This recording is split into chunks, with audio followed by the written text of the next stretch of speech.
अधिकार एक समान है। आदिवासी दलित महिलाओं के लिए, शोषित ग्रामीण बेसहारों के लिए झालसा का योगदान है। आओ करें इंसाफ और अपने हक की बात, कानून की बात, कानून की बात, कानून की बात, कानून की बात। नमस्कार।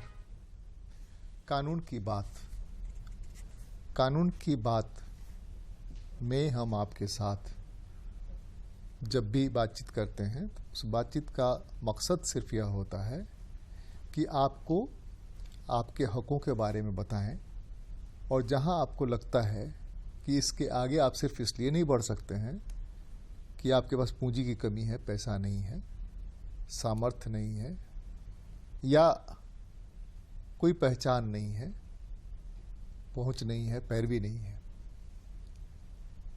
सुप्रीम कोर्ट के आदेश से, सुप्रीम कोर्ट के बढ़ चढ़कर आगे बढ़ने से एक विधिक सेवा प्राधिकार का गठन हुआ।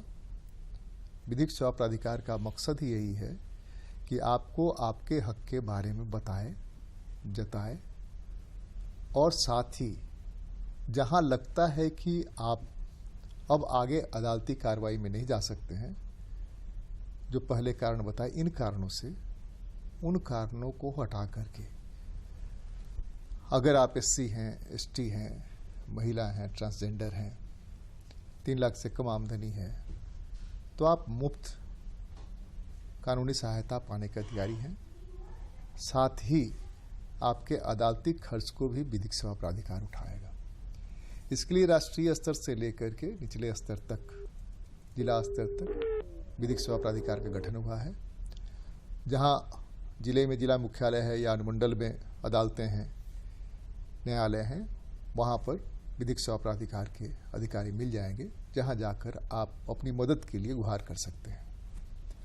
उसमें एक और सुविधा दी गई है कि अगर आप असमर्थ हैं आप आने में, तो आपके गांव में जो डाकिया जाते हैं, पोस्टमैन से संपर्क करिए। उनके मोबाइल ऐप में विधिक सेवा प्राधिकार का ऐप डाला हुआ है, आप चिट्ठी लिखवा करके उन्हीं से भेज दीजिए।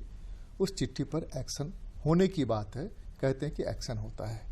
मामला चाहे जहां का हो, राष्ट्रीय स्तर का हो, राज्य स्तर का हो, जिला स्तर का हो, या जो भी हो, वो हक का मामला भी हो सकता है, वो न्याय पाने की गुहार भी हो सकती है।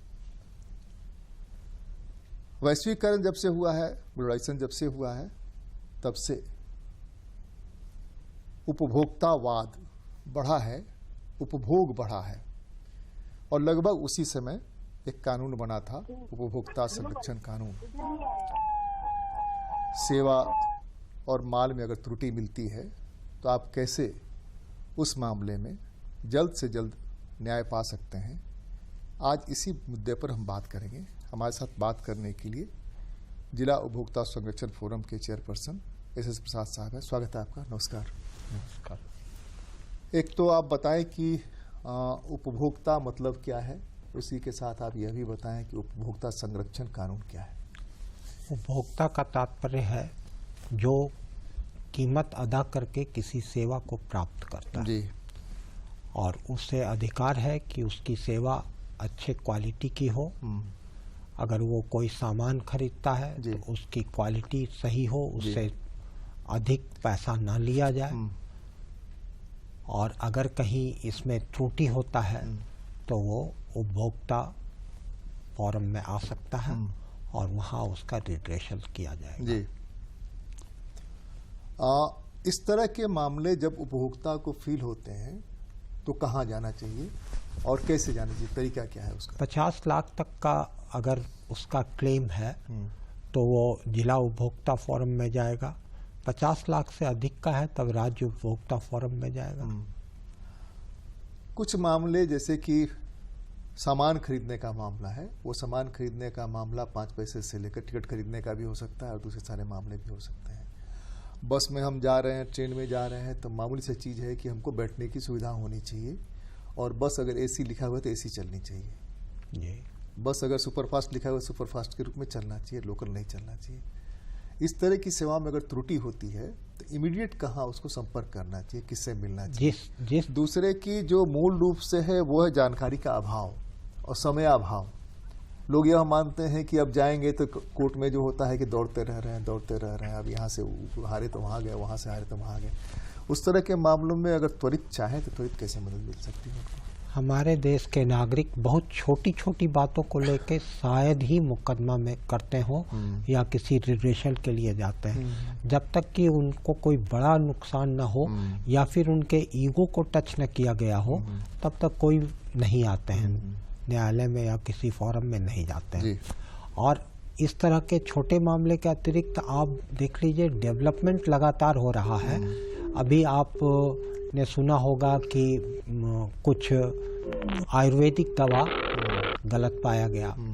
आप ये भी सुने होंगे कि कुछ मसालों पर विदेश में बैन हो गया, या कहीं कहीं पर ये भी देखा जाता है कि कुछ एक्सपायरी दवा मार्केट में आ गया। कुछ डॉक्टर्स जो थे वो सही ढंग से इलाज नहीं किए, हॉस्पिटल में शोषण हो गया। ये सब बड़े बड़े मुद्दे हैं और इसके संबंध में जागरूकता ज़्यादा आवश्यक है। और लोगों को अब अभी रिसेंट एक हम बताते हैं कि एक व्यक्ति मेरे यहाँ अपना मामला लेके आया। वो किसी दुकान से बीज खरीदा, बीज लगाया और एक भी पौधा नहीं पनपा।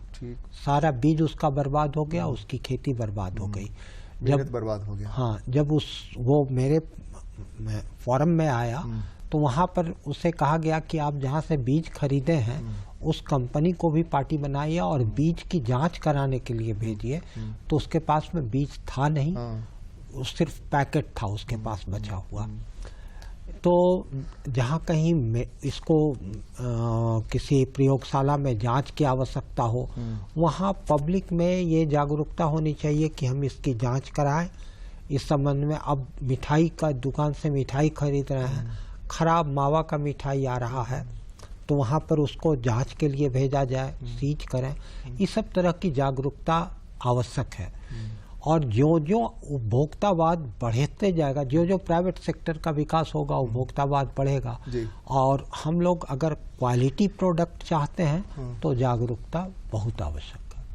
आपने जो एग्जाम्पल दिया उसी एग्जाम्पल से हम आगे बढ़ते हैं कि आम तौर पर खास करके जो हिंदी भाषी प्रदेश है वहाँ रिसीट मांगने का वो नहीं है, प्रथा नहीं है। आमतौर पर लोग जो दे दिया उसी को मान लेते हैं, तो उसके पास कुछ सबूत रहता नहीं है कि हमने वहीं से माल खरीदा।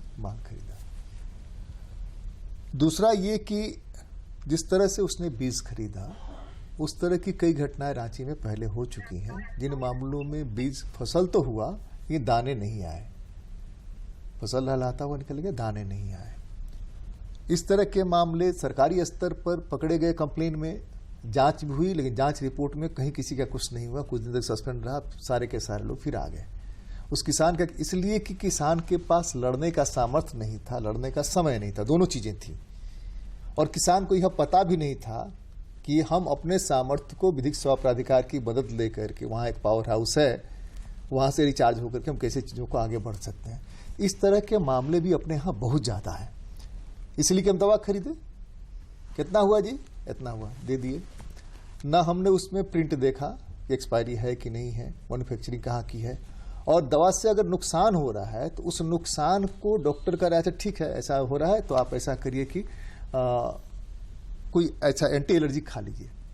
हमने एंटी एलर्जी खा ली, काम चल गया, लेकिन उस दवा से नुकसान हुआ यह हमको पता ही नहीं चला। इसलिए टेस्ट लैब्स अपने यहाँ बहुत कम है कि आसानी से हमको कोई मामला अगर इस तरह का लगता है, संदेह होता है, जैसे मिठाई का आपने एग्जाम्पल दिया, तो मिठाई के ही एग्जाम्पल में हम जाते हैं, मिठाई लेके चले आते हैं, कितने दुकान है जो रसीद देते हैं, आपको भी अपना अनुभव होगा, न मांगते हैं न वो देते हैं, और मांगिए तो तुरंत जोड़ देंगे, इसमें जीएसटी भी हमको जोड़ना पड़ेगा। जो बड़ा दुकान है वहाँ तो आपको रसीद के साथ मिल जाता है, और वो जब कभी भी आपसे कुछ खरीदते हैं, आपसे जो मूल्य लिया जाता है उसमें जीएसटी जोड़ के ही लेता है। और हम लोगों को इस संबंध में जागरूक तो होना ही पड़ेगा कि रसीद प्राप्त करें, जो जीएसटी है उसका भुगतान करें। अंततः वो जीएसटी में जो लिया गया पैसा है वो देश के नागरिकों के ही काम आता है। इसलिए उसमें नहीं, मैं दूसरी बात कर, जीएसटी तो ले ही रहे हैं, जीएसटी का चार्ज कर रहे हैं, लेकिन जब रसीद मांगिएगा तो वो कहेंगे कि एक्स्ट्रा जीएसटी इसमें हम जोड़ेंगे, तब वो डर जाता है। उसको नहीं पता है कि जो मैक्सिमम प्राइस है, मैक्सिमम प्राइस से ज्यादा आप ले नहीं सकते हैं, नहीं ले सकते हैं।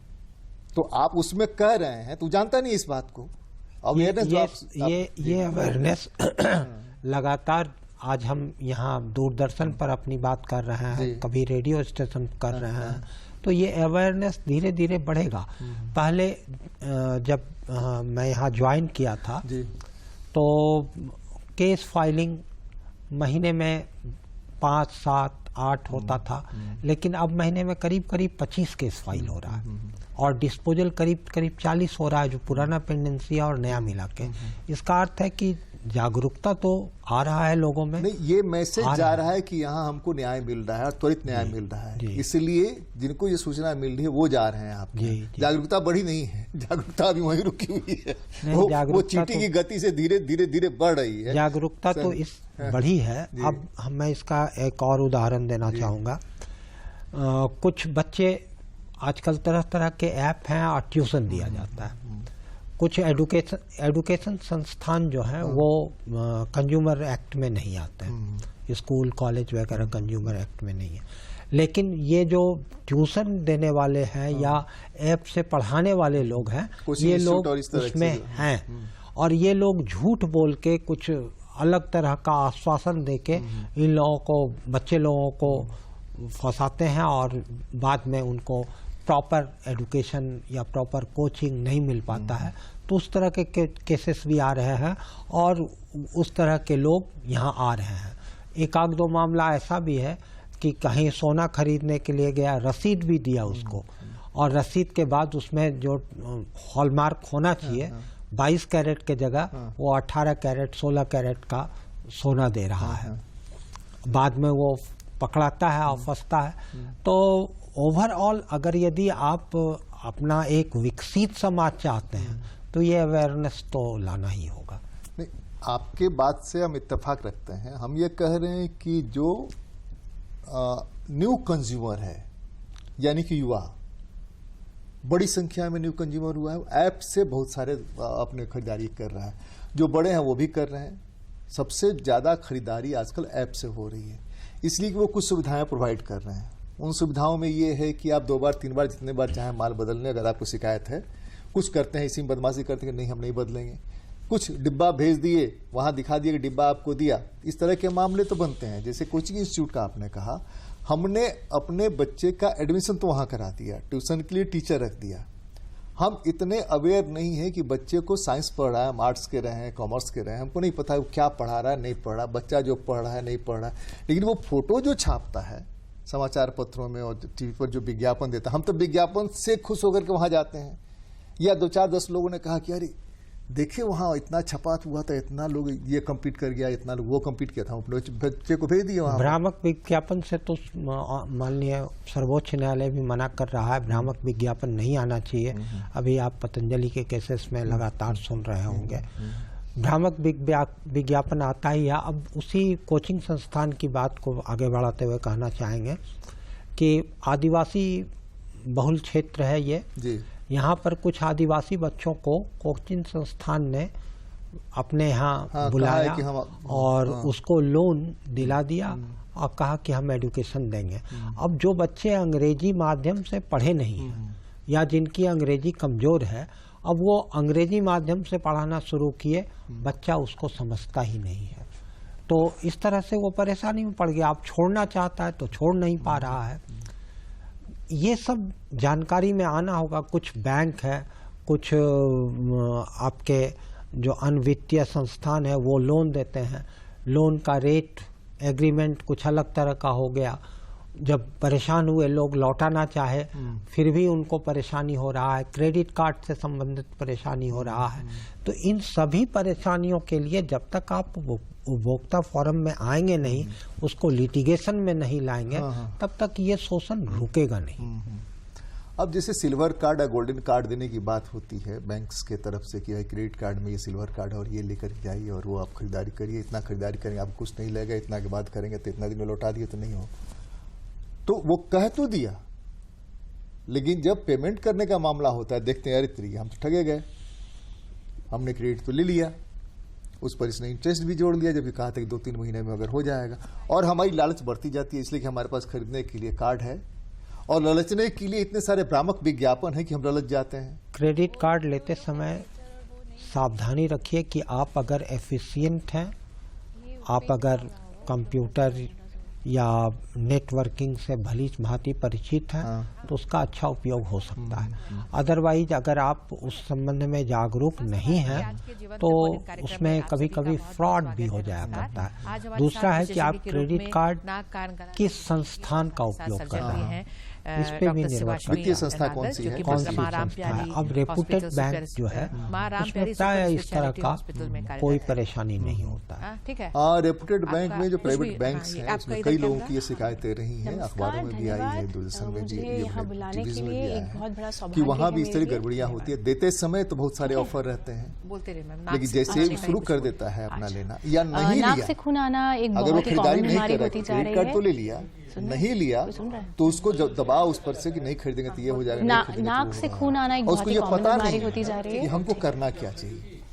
तो मैं ये कह रहा था, जो मैंने कहा था न्यू जो कंज्यूमर सबसे बड़ी संख्या में है, उनको अवेयर करने के लिए कंज्यूमर फोरम्स जैसी जो संस्थाएं हैं, सरकार की संस्थाएं, उनके पास या सरकार के पास कोई ऐसी विधा है कि कॉलेज यूनिवर्सिटी में जाकर के उनको बताएं कि भाई ऐसे ऐसे है, या बड़ा सा मजमा लगा कि मुराबादिया इस तरह का। इसके लिए तो झालसा और डालसा जो है जगह जगह कानून का प्रचार करता है। आज हम उसी के तत्वावधान में यहाँ पर उपस्थित हैं। लेकिन कुछ सावधानी के अतिरिक्त कहना चाहेंगे कि बहुत से जगह लोग बरगलाने का भी प्रयास करते हैं। अब बैंक से कोई लोन लिया, लोन लेने के बाद उसको चुकाने की बात हुई, अब वो स्टेटमेंट लेके आ रहा है कंज्यूमर फोरम में कि ये स्टेटमेंट देखिए हमारा, ये हमारे ऊपर इतना ज़्यादा इंटरेस्ट ले आए हैं, और उनका मैटर लोन देने के बाद उनका मैटर DRT में चला गया है, डेट रिकवरी ट्रिब्यूनल में, वहाँ से उनका मुकदमा डिसाइड हो गया है, फिर यहाँ आ गए हैं। तो डेट रिकवरी ट्रिब्यूनल को जो जुरिस्डिक्शन प्राप्त है, उसके जुरिस्डिक्शन में हाई कोर्ट और सुप्रीम कोर्ट छोड़ के बाकी कोई इंटरफेयर नहीं कर सकता है। तो ये सारा चीज़ जो है भ्रम फैलाने का, अगर यदि जानकारी नहीं हो तो उसका अनुचित लाभ उठाने का प्रयास है। या कहीं आप देखे होंगे कि कुछ लोग जो हैं वो झूठा केस करके परेशान करने की कोशिश कर रहे हैं। तो इस तरह का भी मामला है। जो बहुत चालाक किस्म के लोग हैं वो झूठा मुकदमा करके और कॉम्प्रोमाइज के लिए भी आते हैं। उसी तरह से बैंकों के साथ लोन लेके या इस क्रेडिट कार्ड लेके बैंकों पे झूठा आरोप का भी मामला बहुत सा पकड़ा गया है, जहाँ केस फेल हुआ है। तो लोगों को, सामान्य लोग जो हैं वो तो ठगे भी जा रहे हैं तो आ नहीं रहे हैं, लेकिन कुछ ऐसे लोग हैं जो इस विधान का लाभ उठाने के लिए परेशान भी करते हैं लोगों को। सरकार सेवा करने के लिए है और सरकार के लगभग अधिकतम विभाग सीधे सेवा करते हैं, स्कीम्स के रूप में, दूसरी चीज़ों के रूप में। अगर उसका लाभ हमको नहीं मिल रहा है या उसके नुकसान हो रहे हैं, जैसे आपने सड़क बनाई, सड़क किनारे नाला गड्ढा करके छोड़ दिया, हम गिरे, एक्सीडेंट हो गया और हमें डेथ हो गया, तो ट्रिब्यूनल, मोटर ट्रिब्यूनल में जाकर के हम अपना कर सकते हैं। पैदल गिर गए तो हमको कोई माई बाप नहीं है, कोई देखने वाला नहीं है। यह आपकी जवाबदेही थी, उस गड्ढे को भरती या बोर्ड लगाती कि भैया खतरा है, आप आगे नहीं बढ़े। इस तरह के जो मैटर है जहाँ सर्विस प्रोवाइडर सरकार है, तो सरकार को कैसे घेर सकते हैं? सरकार के उसके लिए आपको लोक अदालत में जाना होगा। वो मेरे यहाँ नहीं है, हमारे यहाँ नहीं है। उसका उपाय है कि नहीं, हम आपसे लोक अदालत में उपाय है उसका। सरकार के बहुत सारे विभाग हैं जो कि सेवा ही देते हैं, वहाँ लोक अदालत में इसका विकल्प मौजूद है। आप जैसे ही लोक अदालत में जाते हैं या इस तरह का जितना भी फॉरम है या ट्रिब्यूनल है, उस सब में अंततः ये ट्रिब्यूनल या फॉरम जो भी है वो संरक्षित है, माननीय उच्च न्यायालय, सर्वोच्च न्यायालय के द्वारा वो संरक्षित है, और उसके संरक्षण में ही सारे लोग काम करते हैं। अगर यदि आपको लगता है कि यहाँ से काम नहीं हुआ, कुछ ऐसा है कि ऑर्डर के का कंप्लायंस जो अपोजिट पार्टी है वो नहीं कर रहा है, अवार्ड एग्जीक्यूट नहीं हो रहा है, तो इसके बाद माननीय उच्च न्यायालय में, सर्वोच्च न्यायालय में उसका विकल्प मौजूद है जहां से कि फोर्स करके उसके द्वारा काम कराया जा सकता है। हाँ, एक चीज हम अपने दर्शकों को बताना जरूरी समझते हैं ट्यूशन वाला मामला में और कोचिंग इंस्टीट्यूट वाले मामले में, कि कोचिंग और ट्यूशन के मामले में भी बैंक्स लोन देते हैं क्या, यह जानना बहुत जरूरी है जी। और अगर कोई लोन दे रहा है तो हमको सतर्क रहना चाहिए कि हमको लोन नहीं लेना चाहिए, इसलिए कि ट्यूशन और ये कोचिंग जो है ये यूनिवर्सिटी से की डिग्री जैसे मिलती है उस तरह डिग्री नहीं मिलने वाली, टेक्निकल डिग्री जो मिलती है जिसमें कि तुरंत आपके आमदनी का जरिया बनता है नौकरी या रोजगार के माध्यम से, तो आप चुका सकेंगे। लेकिन जैसे ट्यूशन और इसमें जाते हैं तो एक है कि आप उसकी तैयारी कर रहे हैं, तो उस तरह के मामलों में इनको ये अधिकार है कि नहीं? लोन देने का अधिकार या जो दे रहे हैं प्राइवेट बैंक है, सरकारी संस्थान, वो अपने नियम के अनुसार देते हैं और वो रिस्क कवरेज कौन कितना करता है इस पर निर्भर करता है। मैंने देखा है कि लोन दिया गया, वो प्राइवेट बैंक ही है लेकिन लोन दिया गया था। उस मामले में त्वरित शिकायत एडमिनिस्ट्रेशन को भी की जा सकती है, जो बैंक के मेन ब्रांच है वहां भी जाकर के चीज़ों को सुलझाने की कोशिश की जा सकती है ताकि वहां सुलझे। और इसको जब से नोटिस में लाया जाता है, फोरम्स वगैरह के नोटिस में आता है, तो फोरम उसके खिलाफ कार्रवाई करके सार्वजनिक भी करे ताकि पता चले कि भाई इस तरह के लोग ये गड़बड़ी कर रहे हैं। सार्वजनिक करने का तो हम लोगों का साइट है जहां पर कि लोग जजमेंट को देख सकते हैं, ऑर्डर्स को देख सकते हैं। ऐसे पेपर वगैरह अगर पत्रकार लोग आए, कलेक्ट किए, छप गया तो अलग बात है, लेकिन हम लोगों के लिए ये व्यवस्था नहीं, हम लोग व्यवस्था नहीं किया कि पेपर में उसको छपवाएं या प्रचारित करें। और जहाँ तक सरकारी अधिकारियों की बात है तो इसके लिए कई एक प्लेटफॉर्म है, हर जगह रिड्रेसल टेबल बना हुआ है, वहाँ आप मामले को उठाते हैं। उसी तरह से बैंकिंग से संबंधित है तो बैंकिंग ऑम्बड्समैन है, अगर आप इलेक्ट्रिसिटी में आते हैं तो इलेक्ट्रिसिटी में ऑम्बड्समैन है, तो इन लोगों का संस्थान है। इसके अलावे आप अगर यदि बहुत सी जन समस्याओं को उठाना चाहते हैं तो PIL है।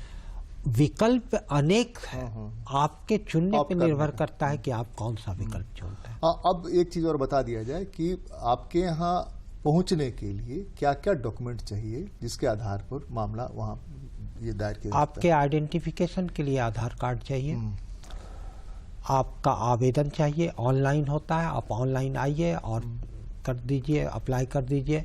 सामान्य क्या क्या और सबमिट करना पड़ेगा, उसके साथ क्या क्या सबमिट करना पड़ेगा? ये सबसे पहले तो कंप्लेंट आप लिख के कीजिए। कंप्लेंट जो है आपका, उसका आधार क्या है, उसको आप प्रूव कैसे करते हैं, तो उसके लिए अगर आप कोई सामान खरीदे हैं तो उसका रिसीट चाहिए। आप पेमेंट किए हैं तो पेमेंट रिसीव किया होगा तो रसीद में लिखा होगा। यही इतना ही पर्याप्त है। हम लोगों के यहाँ एविडेंस एक्ट को स्ट्रिक्टली फॉलो नहीं किया जाता है, वहाँ पर natural principles of natural justice लागू होता है और हम लोग उस तरह से ही काम करते हैं। आप भी उपभोक्ता हैं, उपभोक्ता होंगे, तो जितनी बातें जज साहब ने कही, जितनी आपने सुनी, उसको अगर गुनिए तो हमको लगता है कि बहुत सारी शिकायतें आपकी दूर हो सकती हैं और आपका जो पैसा फंसा हुआ है वो लौट सकता है। कानून की बात में आज तो बस इतना ही, अगली बार मिलते हैं, किसी और मुद्दे पर बात करते हैं। बहुत बहुत धन्यवाद, नमस्कार।